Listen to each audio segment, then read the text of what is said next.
Healing is not about being calm all the time. It's about catching yourself faster.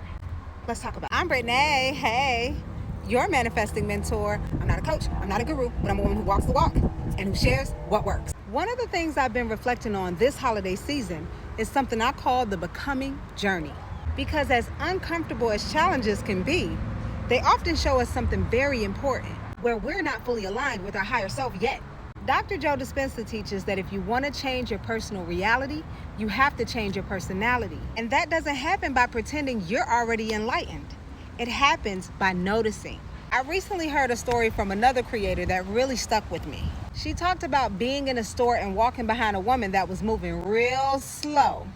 She felt herself getting impatient, the energy rising in her body. And then the woman snapped at her and said, "Slow down." And in that moment, she noticed something powerful. She didn't react. She didn't snap back. She didn't escalate the situation. But she felt it. The frustration, the charge, the old program trying to run. And that's the work right there. Dr. Joe Dispenza teaches that meditation trains us to become aware in the moment. But the deeper work happens when we take inventory at the end of the day. He calls it reviewing the day. Neville calls it revision. And it has nothing to do with shaming ourselves or feeling guilty, but to ask ourselves gently, where did I fall into an old pattern? Where did I fall from grace? Where did I miss the mark? And most importantly, how could my higher self have responded? She said that when she reflected later, she realized that her higher self would have been more compassionate. And it wasn't about whether or not the woman deserved it. It was about who she was becoming. That version of her doesn't act out of negative assumptions. She literally had no clue what that woman was going through or why she was walking slowly to begin with. And this connects so deeply with what Neville taught about assumptions.